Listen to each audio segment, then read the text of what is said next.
Now let us study two important types of functions which are even and odd functions.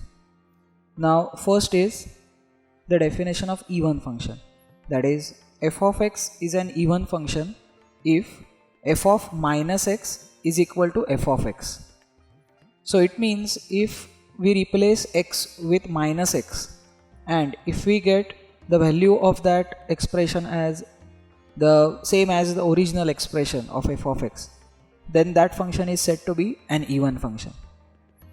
Now let's take a simple example. Say we have f of x equal to say x square. Now you know that if I replace x with minus x, we get minus x the whole square, which is nothing but x square, and that is nothing but same as the original function f of x.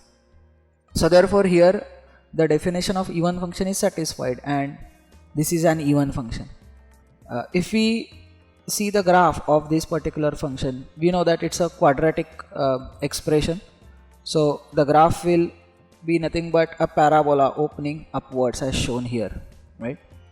And the fact that x replaced with minus x gives us the same value of the function, it just means that the graph is symmetrical about y-axis, right? So therefore as we can see, the graph of even function is symmetrical about the y-axis. Another example of even function would be say f of x is equal to cos of x. Now we know that f of minus x will be nothing but cos of minus x, and cos of minus x is same as cos x, which is nothing but f of x. So here also the cos x is an even function, and once again if we draw the graph of cos, it will look like this, and here we can confirm once again that the graph is symmetrical about y-axis. Alright, so that is the even function. Now moving to the second type, which is an odd function. So f of x is said to be an odd function if f of minus x is equal to minus of f of x. So here also we replace x with minus x, but the result is just negative of the original value of the function. Okay, so it's just the minus sign that is getting added here. Now if you want to see the example of this, let's take one algebraic function first, that is say x cube. Alright, now if we see the graph of x cube, see in the positive side the curve will go on increasing, and on negative side the curve will go on decreasing like this as we take the cube. So what it means is, if we consider some value of a and its opposite value, that is minus a, the corresponding value of its function will be just opposites of each other. So if you see, these values are opposites of each other, therefore that is the meaning of that minus sign. Now here we can see that the graph is obviously not symmetrical about y-axis, but it is said to be symmetrical about the origin. Okay, so that is the symmetry that we talk about in case of odd function. To give another example of an odd function from trigonometry, we can take the function f of x equal to sine of x, simply because we know that if we replace x with minus x, we will get minus of sine x, so we get negative of the original function. So drawing the graph of the sine, here we have positive side and on negative side.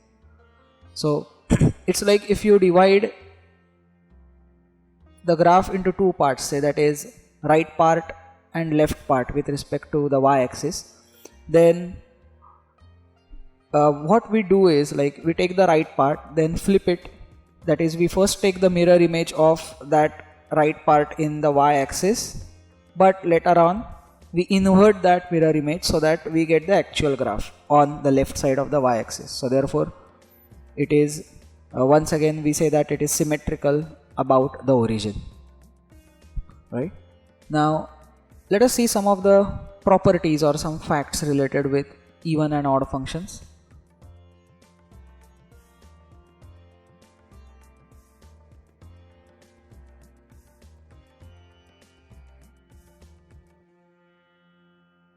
Now here is a list of those properties.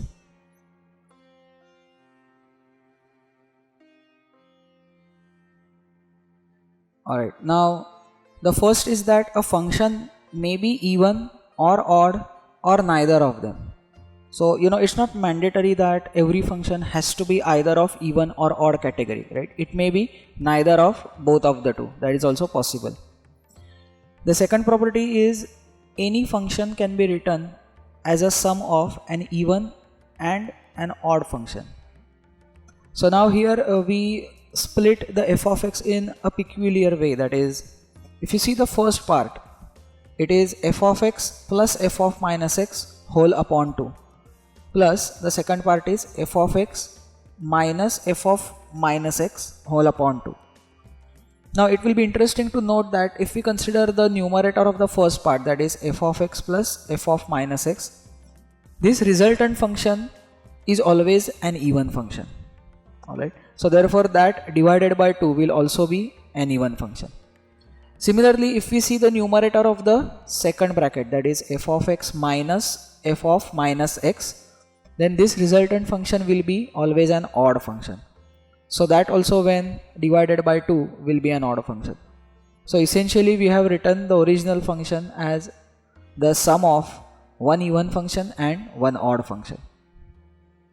Okay, moving ahead, the third property says every even function is many to one for all values in its domain. So this is also clear because for a pair of positive and correspondingly negative values of x, we have the same value for the function, because we know that f of x and f of minus x both lead to the same value. So therefore obviously every even function is always of the type many to one. Fourth property says f of x equal to 0 is a unique function because it is both even and odd at the same time.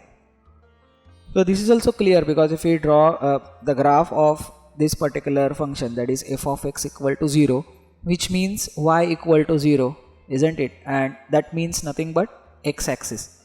So x-axis is a very special case where it is even as well as odd at the same time. Alright. And lastly, the first derivative of an even function is an odd function and vice versa. That means the first derivative of an odd function will be an even function.